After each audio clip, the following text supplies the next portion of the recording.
बहुत बहुत धन्यवाद।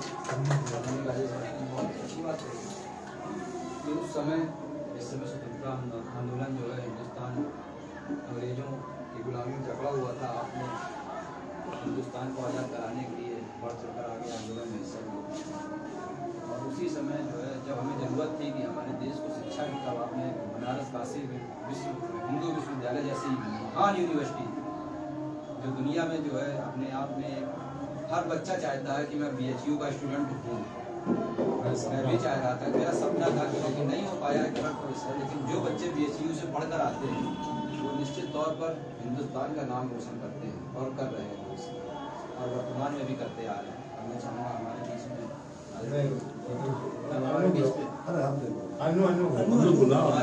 हमारे अधिवक्ता भी है, ये भी अधिवक्ता है भाई अनुराग मंत्री जी से मैं चाहूँगा आप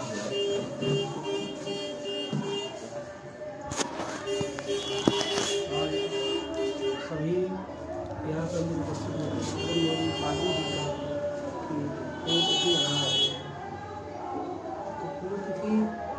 महापुरुषों की जयंती महापुरुषों की मनाई जाती है। उन्हीं लोगों की मनाई जाती है जिन्होंने काल में कुछ ना कुछ अच्छा किया होगा और उन्होंने पद चिन्ह बनाए होते हैं। उन पद चिन्हों के अंदर कितना आगे चल सके ये भी देखना लायक होता है। जयंती पुण्यतिथि ये तो स्मृति हो सकती है, लेकिन यदि उन्होंने जो एक नींव डाली थी कि समाज किस प्रकार से चलेगा, अगर उसी नींव को हम लोग आगे बढ़ा सकते हैं या उसमें कुछ जोड़ सकते हैं तो ये भी इनकी जयंती मनाने के उद्देश्य को पूर्ण करता है और पुण्यतिथि मनाने के जैसे उद्देश्य को पूर्ण करता है। अब आज सब उपस्थित जयंती में जो भी व्यक्ति यहाँ पे आए हैं तो कहीं ना कहीं उनकी विचारधारा से वो प्रेरित है और सभी उनकी पद चिन्हों पर चलना चाहते हैं बस। लेकिन हालात और मौका ऐसा नहीं है कि हम लोगों को वो अवसर मिल पाए। आज जो लोकतंत्र की जो नींव है वो कहीं ना कहीं कमज़ोर हो चुकी है और ये इसमें किसी भी एक राजनीतिक पार्टी का विषय नहीं है कि उसकी वजह से हो गया या किसकी वजह से हो रहा है। ये कहीं ना कहीं हमारे सामाजिक जो लोग हैं, समाज में रहने वाले लोग भी हैं, उनमें भी कहीं ना कहीं विचारधारा की कमी महसूस की जाती है। ये कहा जा सकता है कि उनमें कहीं ना कहीं कोई विचार ही नहीं है यहाँ पे। तो हम लोग जयंती, क्योंकि जयंती जैसे इतने महापुरुष व्यक्ति की अगर हम लोग जयंती मना रहे हैं उतने कम लोग यदि उपस्थित हो पा रहे हैं और वाकई ये तो अब मालवीय चाचा का ये योगदान है कि वो यहाँ आज भी याद किया जा रहे। नहीं तो अगर क्षेत्र भर में अगर देख लिया जाए कितनी जयंती मनाई जा रही है, कितने लोग याद किए जा रहे हैं, तो यही इसी से पता चलता है कि विचार जो धारा है कहीं ना कहीं समाज में समाप्त होती चली जा रही है। और धन्यवाद कहना चाहूँगा आप सभी यहाँ उपस्थित मुझे बोलने का मौका। बहुत अच्छी बात कही आपने अनुराग जी। आज हम देख रहे हैं कि किस प्रकार से जो है चाहे माननीय उच्चतम न्यायालय हो, हाईकोर्ट हो, कोई भी राजनीतिक पार्टी हो, चाहे जो भी हो, किस तरीके से आज हम अगर एक अपना धरना प्रदर्शन करके भी विरोध जताते हैं और हमें लठिया के किनारे कर दिया जाता है। अभी हाल में ही एक प्रकरण हुआ है, हमारे उन्नाव के विधायक थे, उन्हें कारावास हुआ, उसके बाद उनको किन ताकतों ने उनको छुड़वा दिया, वो एक अलग विषय। उसके बाद जो लड़की पीड़ित थी वो अगर धरने में बैठती तो पुलिस लठिया के उसको भगा देती। तो इस तरीके का माहौल जब देश में बनता है तो निश्चित तौर पर हमारा देश कमजोर होता है। हम यहाँ तो मजबूत हो सकते हैं, लेकिन इंटरनेशनल मार्केट में हमारी क्या स्थिति होगी ये हम समझ सकते हैं। अनु ने भी बहुत अच्छी बात की कि जो दरक गया, चिटक गया लोकतंत्र, वो इसका ही है। और निश्चित तौर पर आप जैसे लोग जहाँ भी होंगे अगर ये चीज़ देख रहे होंगे तो निश्चित ही आपको भी बहुत कष्ट हो रही होगी कि हमारे अपने भविष्य में अपने बच्चों के लिए किस तरीके का हिंदुस्तान सोचा था और ये किस तरीके का हिंदुस्तान होता जा रहा है। तो ये हमारी जिम्मेवारी भी बनती है कि हम अपने हिंदुस्तान को, अगर उन्होंने जो हमको दिया था, अगर हम उसको बहुत बना ना सके तो उसको बिगाड़ने की भी कोशिश ना करें। इसी कड़ी में अब मैं चाहूँगा हमारे आदरणीय मालवीय जी से मैं आपसे कहूँगा कि आप भी जो है बंदी पर प्रकाश डालें।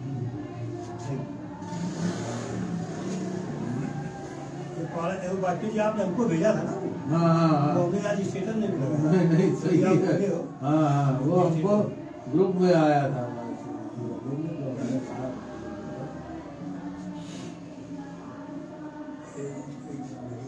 बना रहे वीडियो बना रहे वीडियो ये लाइव चल रहा है, वीडियो बना रहे हैं।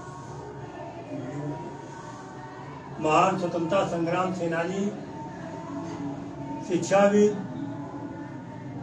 विभिन्न समाचार पत्रों में संपादक रहे और समाज सुधारक, हम सबके प्रेरणा स्रोत महामना पंडित मदन मोहन मालवीय की जयंती के अवसर पर हम सब लोग यहाँ एकत्रित हुए हैं। मैं आपको बताऊं, ये कार्यक्रम नौमस्ता में होना था, इनका कार्यक्रम होना था, हमारा उद्देश्य खत्म हो गया। चर्चा इस बात की होनी चाहिए क्योंकि जो भी वर्तमान पीढ़ी पुरानी परंपराओं को भूल जाता है तो वो परंपराएं बूढ़ी हो जाती है, लेकिन आने वाली पीढ़ी अगर उन परंपराओं को अपने हाथ में थमा रहता है तो वो उद्देश्य और मकसद हमेशा जवान रहते हैं। अब चूंकि ये नौजवान हमारे बीच में, ये तीन नौजवान बैठे हैं, ये तीनों अधिवक्ता हैं और मालवीय जी भी अधिवक्ता थे।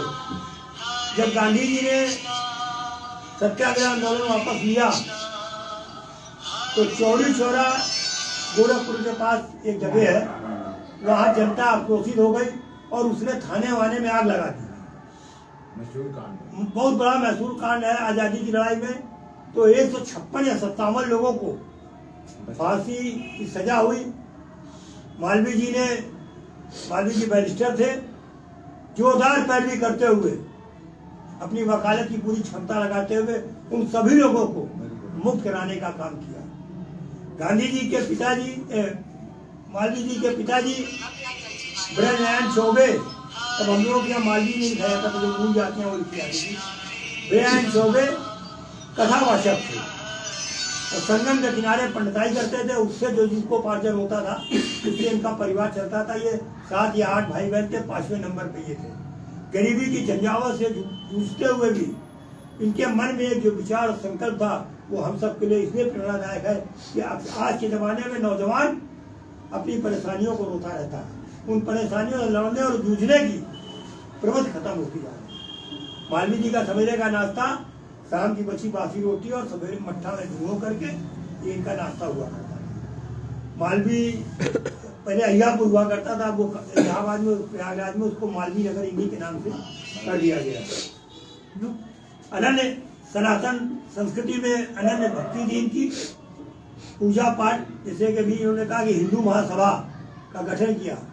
हिंदुत्व के सजग प्रहरी थे, लेकिन ये सांप्रदायिक नहीं थे, कभी किसी मुसलमान को गाली नहीं बकी, लेकिन हमारा धर्म कैसे श्रेष्ठ बने, कैसे सुरक्षित रहे और कैसे समाज में फैले, उसके प्रति ये बहुत सजग रहते थे।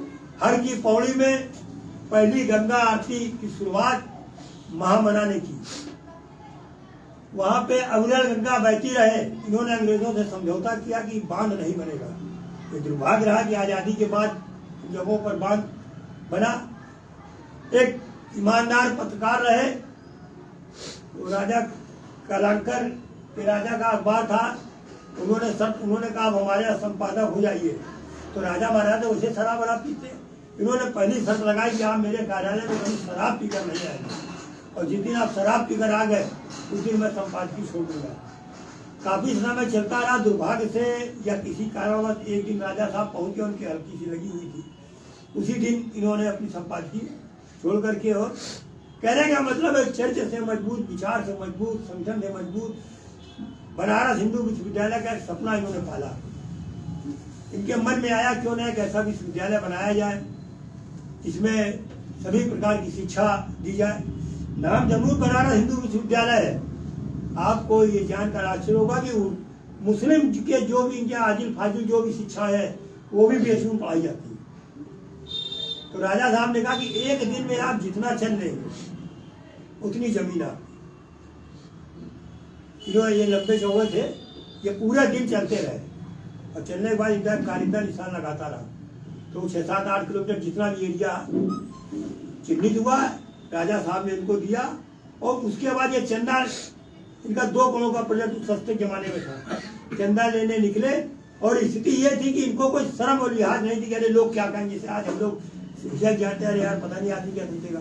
अगर पैसा लुटाया जा रहा है अर्थी में भी उन्होंने उस पैसे को लूट करके भी बीएचयू लगाया। और उन्होंने सिर्फ बड़े पैसे वालों से ही चंदा नहीं लिया, उन्होंने अपने मोहल्ले में काम करने वाले मोची से भी 5 पैसा 10 पैसा लिया। इसलिए लिया किसी बड़े आदमी को यह अहंकार ना आए कि मेरे पैसे से ये विश्वविद्यालय बना। सबकी सहभागिता दिखाने के लिए उन्होंने छोटे से छोटे आदमी की उसमें योगदान लिया। ऐसे एक महान आत्मा को हम सब लोग आज याद करने बैठे हुए हैं। आज़ादी के पहले ये पार्षद रहे, प्रयाग नगर पालिका के उपाध्यक्ष रहे, विधान परिषद के 2 बार सदस्य मनोनीत किए गए। तब उत्तर प्रदेश विधानसभा की सेंट्रल असेंबली हुआ करती थी, उसके सदस्य रहे।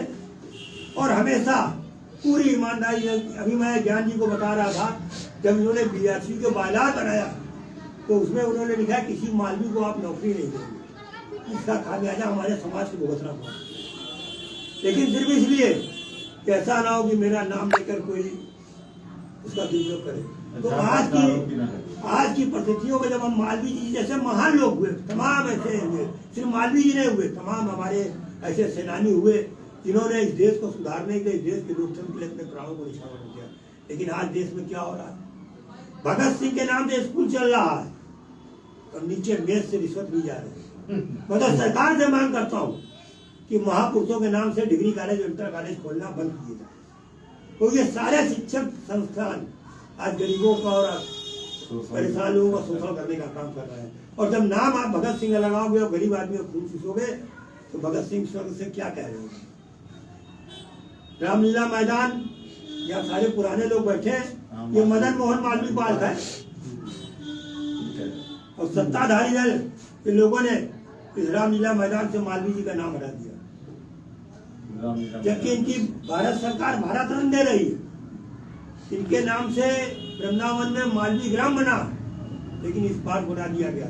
तो मैं राजकुमार जी से विशेष रूप से अनुरोध करूंगा, क्योंकि उत्तराधिकारी संख्या के लिए इस समय सजग प्रहरी है, कि आप ये प्रस्ताव यहाँ हम लोग पास कर रहे हैं और आपके नेतृत्व में नगर निगम में ज्ञापन दिया जाएगा। और राजकुमार जी, ये 1 मिनट का काम है, क्योंकि ये जानकारी उन लोगों में है नहीं कि ये हो गया। हुआ है तो वो पहले से ही पुराने समय में रहा है, पुराने लोग जानते रहे हैं। नहीं, वहाँ के निकाल में नहीं हटा होगा, ये यहाँ के लोगों ने हटा दिया। पत्थर लगा था लगा दिया।